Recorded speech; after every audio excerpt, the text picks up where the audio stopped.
Olá. A previdência dos militares foi debatida em audiência pública da Comissão de Direitos Humanos e foi alvo de críticas. Os parlamentares defenderam alternativas à reforma da Previdência, como a cobrança de impostos sobre grandes fortunas e uma auditoria da dívida pública. Ali nós temos o serviço da dívida da ordem de 40,66%, que equivale a 1 trilhão. Justamente o que se quer economizar em 10 anos. A Constituição garante a auditoria da dívida pública. A Constituição coloca a cobrança das grandes fortunas, imposto sobre grandes fortunas. A gente pode até reconhecer que é necessário fazer algumas adaptações na questão da Previdência, pontuais. Mas antes de chegar na Previdência, tem uma enormidade de outras coisas que precisam ser resolvidas. Depois disso tudo aqui, cobra os devedores, os sonegadores, deixa de tirar dinheiro da Previdência com a DRU, que é de 30%. Aí vamos sentar na mesa. Essa história que se não pegarmos mais da metade de todos os impostos, 45% a 50%, de tudo que o brasileiro que trabalha paga de imposto, e entregar aos bancos, nós não vamos sair. A necessidade da reforma da Previdência também foi questionada pelos participantes. Todo mundo sabe que essa reforma da Previdência é para agradar o mercado financeiro. Todo mundo sabe disso. Ninguém é mais ingênuo ao ponto de acreditar que o problema é só a Previdência. Não. O problema é muito mais grave no Brasil e precisa ser discutido. Antes dessa reforma, deveria ter a tributária. Tem ideia que um trabalhador que ganha 1.900 e pouco já paga imposto de renda? Isso não é renda, gente, isso é salário. E quem ganha 4.900 e pouco já paga 27,5, igual a quem ganha 100. Sem falar de lucros e dividendos. O projeto que concede anistia aos partidos que não investiram o mínimo em incentivos à participação política das mulheres vai ser votado pela Comissão de Constituição e Justiça em reunião extraordinária nesta terça-feira, às 11 horas da manhã. O projeto, que veio da Câmara, garante aos partidos políticos autonomia para movimentações financeiras, para estabelecer cronogramas eleitorais e definir o prazo de duração dos mandatos dos dirigentes e dos seus comitês provisórios. Uma decisão do TSE de 2016 determinou o prazo máximo de 6 meses de funcionamento dos comitês provisórios. O projeto de lei permite que eles tenham duração de até 8 anos. A proposta também garante anistia de multa às legendas que não gastaram o mínimo de 5% dos recursos do fundo partidário para incentivar a participação política das mulheres. Os partidos só ficam livres de punição se usaram esse dinheiro para financiar candidaturas femininas nas últimas eleições. A proposta também desobriga os partidos a devolverem aos cofres públicos federais doações que receberam de servidores com função ou comissionados, desde que sejam filiados aos partidos. O texto ainda libera os comitês que não movimentaram dinheiro de ter de prestar contas. Também prevê que eventuais responsabilidades civis ou criminais se limitarão aos dirigentes e não aos diretórios, que poderão continuar recebendo recursos do fundo partidário.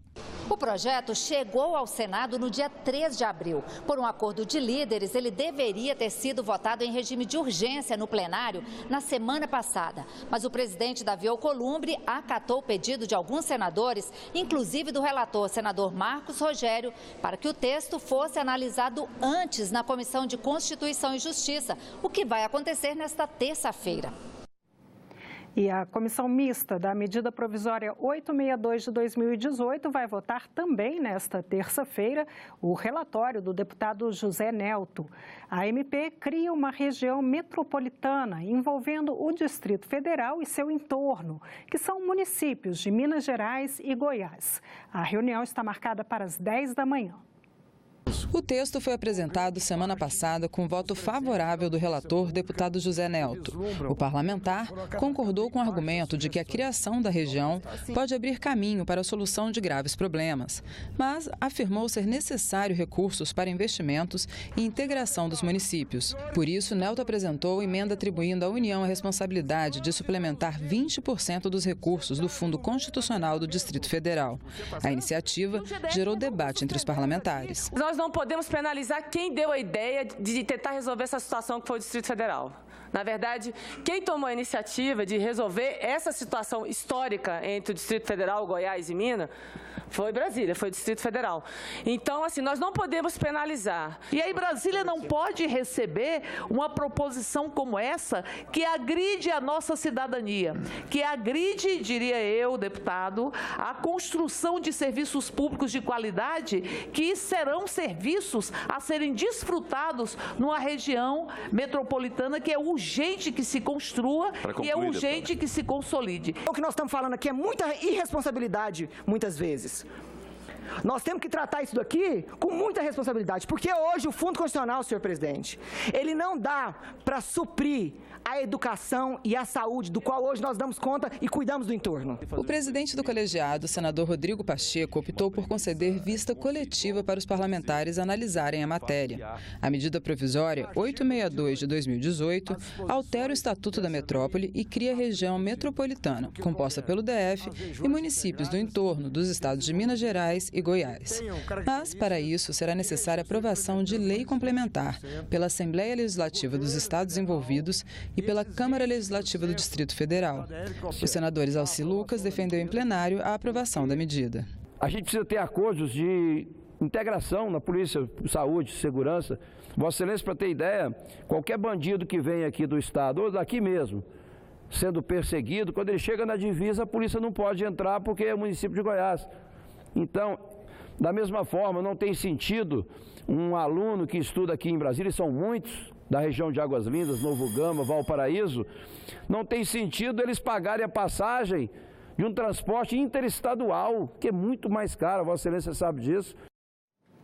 A autonomia dos partidos políticos, mudanças no tratamento para pacientes com suspeita de câncer e alterações na Constituição. Confira o que deve ser destaque no plenário do Senado nesta semana, que vai ser mais curtinha por causa do feriado de Páscoa. Os senadores poderão votar nesta semana projeto de lei que garante aos partidos autonomia para definir o prazo de duração dos mandatos de membros de órgãos partidários.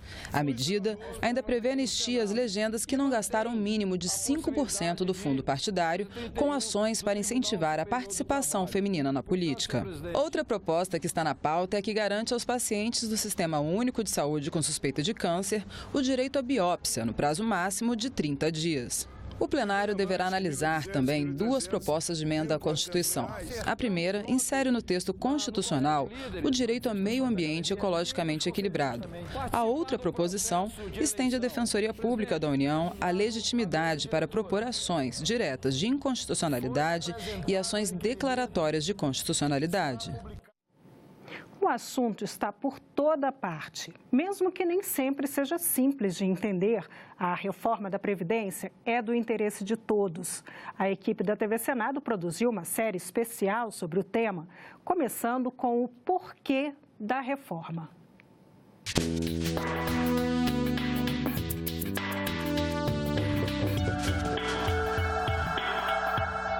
Você pode até dizer, e eu com isso? Mas a reforma da Previdência está aí e ela vai mexer com todo mundo. E nunca é demais tentar entender o porquê da reforma. A gente tem uma massa de segurados que contribuem e esse valor é usado para pagar a massa de quem já está aposentado. Se eu tenho menos gente contribuindo e mais gente permanecendo no benefício, a conta não está fechando há muito tempo. Na verdade, depois da Constituição de 88, o sistema previdenciário já foi modificado 3 vezes. Confira os pontos principais. Em 1991, Fernando Collor aplicou a correção monetária ao valor da aposentadoria, fixando como menor valor um salário mínimo.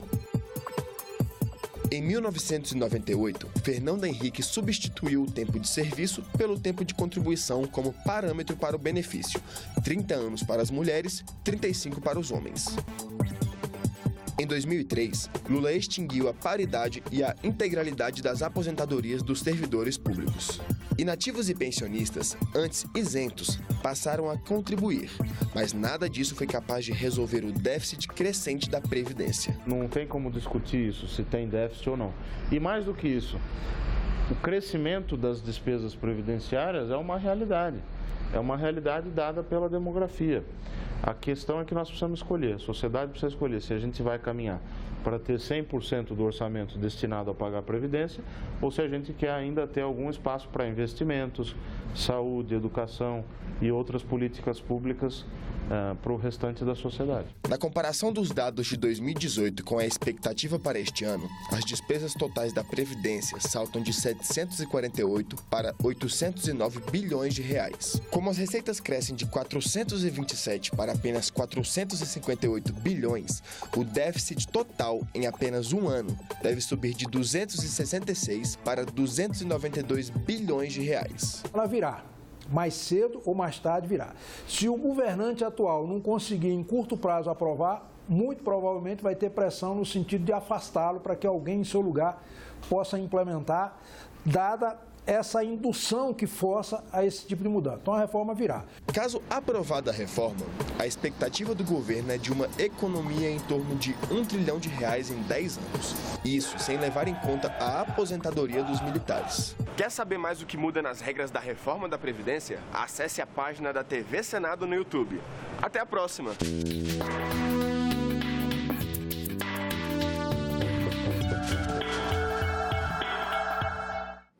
O sinal aberto digital da TV Senado foi ampliado. Os moradores de mais 28 municípios do interior do Brasil estão podendo acompanhar a programação da TV Senado desde a semana passada.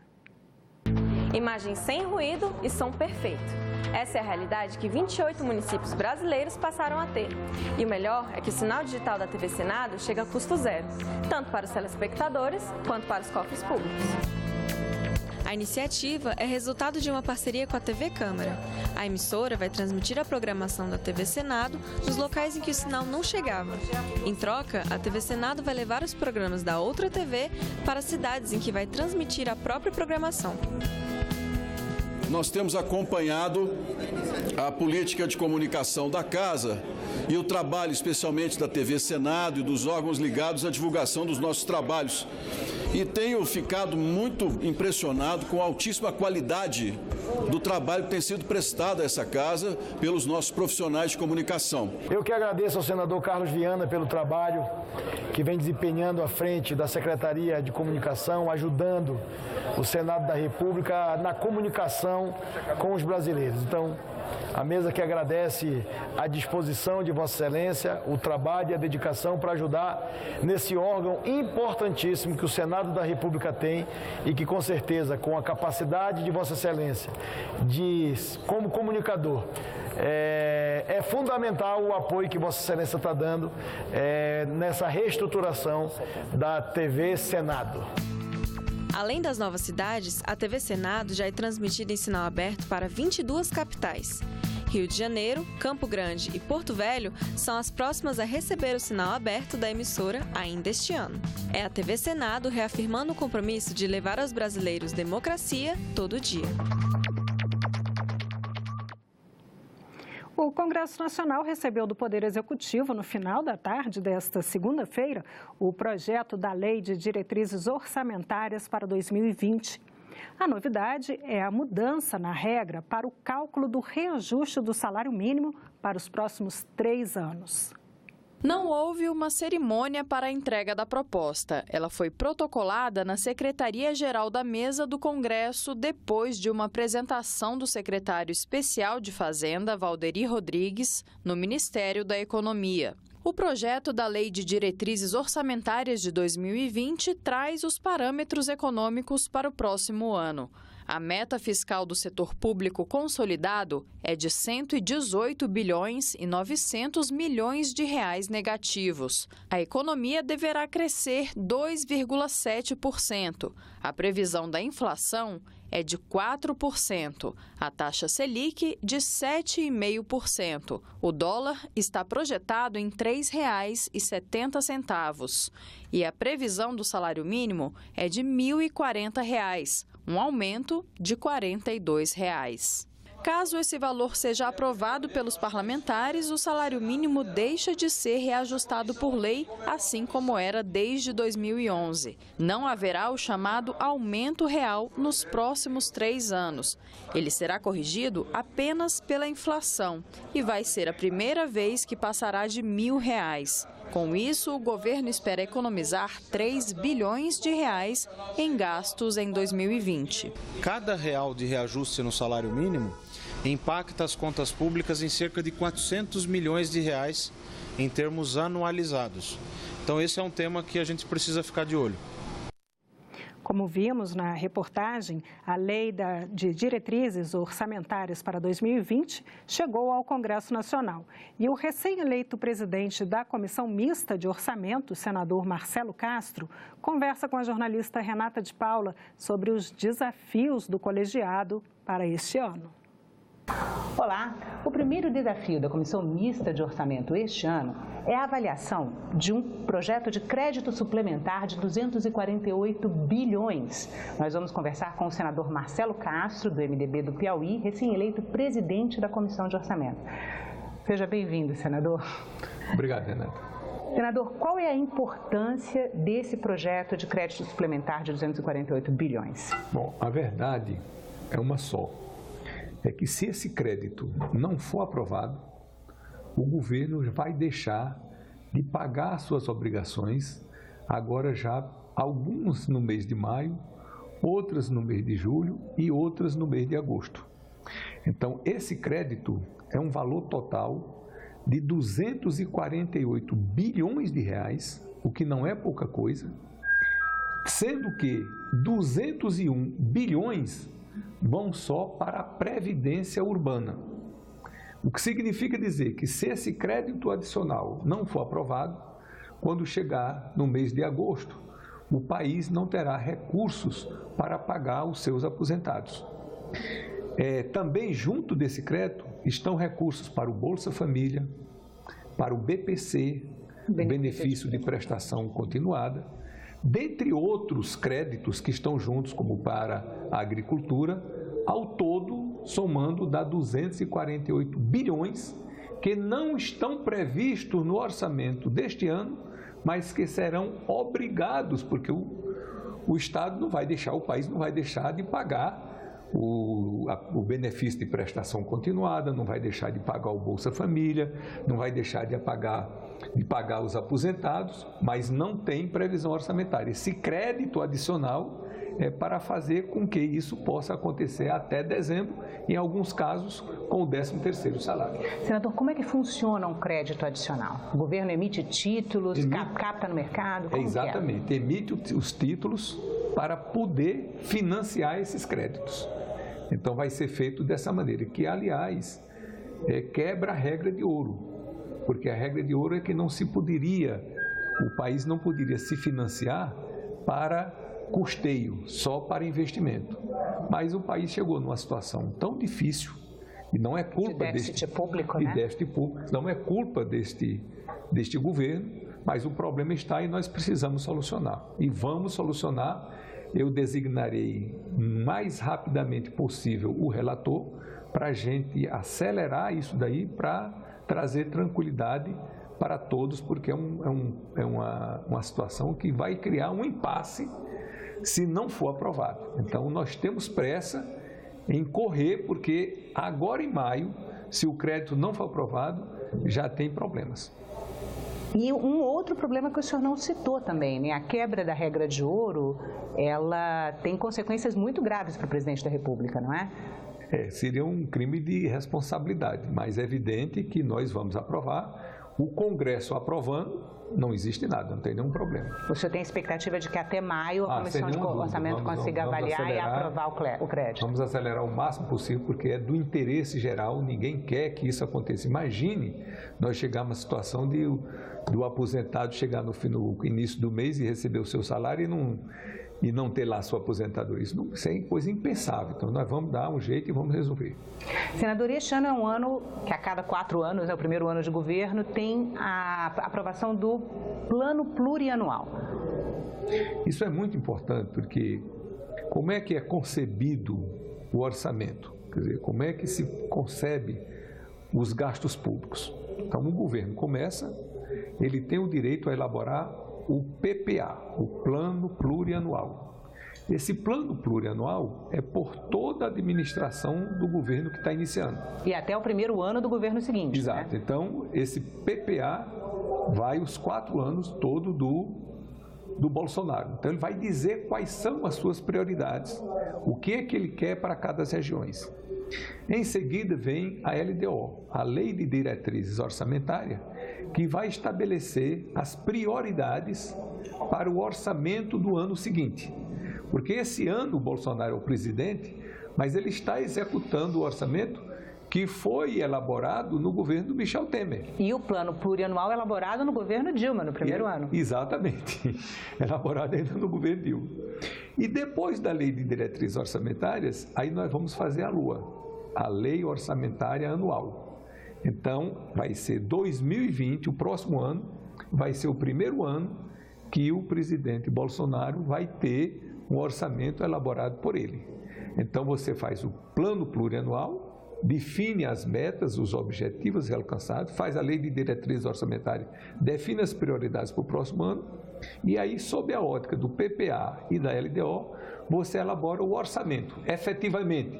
Onde é que nós vamos gastar, quanto nós vamos gastar, e tudo isso, e de onde vêm as receitas. Então, isso é que compõe o orçamento público, que nós estamos tratando aqui de 2020. E como é que o senhor pretende tratar esse calendário? Porque essa é uma das suas responsabilidades como presidente da comissão, né? Bom, vamos cumprir o calendário. Eu tenho alguma experiência. PPA, já. Até quando? LDO? Vamos cumprir o que a LDO já chega aqui agora. E nós vamos dar seguimento normal, né, tudo dentro do regimento comum, da resolução número 1, cumprir todos os prazos. O que é que eu quero fazer? Na presidência da CMO, eu quero imprimir, assim, uma situação de isenção, de neutralidade, de não partidarizar, de não ideologizar, de desconsiderar essas tendências políticas e tornar a Comissão Mista de Orçamento uma coisa o mais neutra, o mais isenta possível. A gente sabe que tem as paixões políticas, mas eu quero fazer tudo de uma maneira mais transparente, de uma maneira mais conciliadora, no diálogo, no entendimento, priorizando aquilo que deve ser priorizado, contanto que seja preservado o interesse dos entes federativos, da União, dos estados, dos municípios, evidentemente, da população brasileira. Então, acredito que é uma tarefa muito grande, muito complexa. Nós estamos tratando da aplicação de recursos públicos e aí todo mundo tem a sua prioridade. Então, se você perguntar onde é que deve ser aplicado o recurso prioritariamente, eu vou dizer que é no Piauí. E na saúde, né? E na saúde. E aí, cada um vai ter esse choque de interesse, mas a gente fazendo a coisa de maneira transparente, sem pegadinha, sem carta nas mãos, né? De uma maneira bastante conciliadora, tanto o governo quanto a oposição vai ver que, acima de tudo, está o interesse público. Está o interesse nacional, está o interesse dos estados, dos municípios e, evidentemente, da população brasileira. Eu acho que, fazendo assim, cria um clima de harmonia, de entendimento, e esse clima de respeito, de harmonia e de entendimento, isso gera frutos para a gente poder fazer um orçamento realista. Eu não quero saber de ficção, quero saber de realidade, fazer um orçamento que verdadeiramente ele possa ser cumprido, executado, está entendendo, em benefício do país. Senador, em relação às emendas impositivas de bancadas estaduais, essa harmonia que o senhor falou vai ser fundamental para que essas emendas sejam construídas. A partir do momento que elas sejam impositivas, elas têm a expectativa de impacto pela Instituição Fiscal Independente do Senado, de 7,2 bilhões de reais nos próximos 2 anos. Como é que o senhor imagina que vai ser esse trabalho na Comissão de Orçamento? Bom, isso daí, quando você fala em 7,2 bilhões, as pessoas acham que é muito dinheiro. Mas isso é para o país inteiro. Agora, nós estamos falando aqui de um crédito adicional, que são 248 bilhões. O que é que são 7 bilhões diante de 248? O orçamento todo é 1 bilhão e 400 bilhões, 1 trilhão e 400 bilhões. Mas, isso é muito importante, essas emendas, porque traz uma autonomia, uma independência ao Poder Legislativo. Porque eu estou contando coisa aqui de governos passados. Governos passados, o que é que ocorria na prática? O governo deixava para liberar as emendas dos parlamentares só no final do ano. E aí, quando o parlamentar ia atrás de liberar suas emendas, o governo olhava na cartilha se aquele parlamentar teve um bom comportamento. O que é o bom comportamento? É ter votado as matérias de interesse do governo. Isso daí é uma submissão do legislativo. Quer dizer, o parlamentar, para liberar a sua emenda, é preciso estar votando de acordo com o governo. Isso está errado. O parlamentar tem que votar de acordo com o interesse que ele julga ser da sociedade, de acordo com os compromissos que ele fez durante a campanha, de acordo com a sua consciência, com autonomia e com independência. Então, essas emendas impositivas que já existem para as emendas individuais e que agora serão para as emendas de bancada, é o grito de independência, de autonomia do Poder Legislativo diante do Poder Executivo. E nós ficamos por aqui. Você pode rever as reportagens desta edição na nossa página na internet, senado.leg.br/TV. Muito obrigada pela companhia. Continue sintonizado aqui na TV Senado.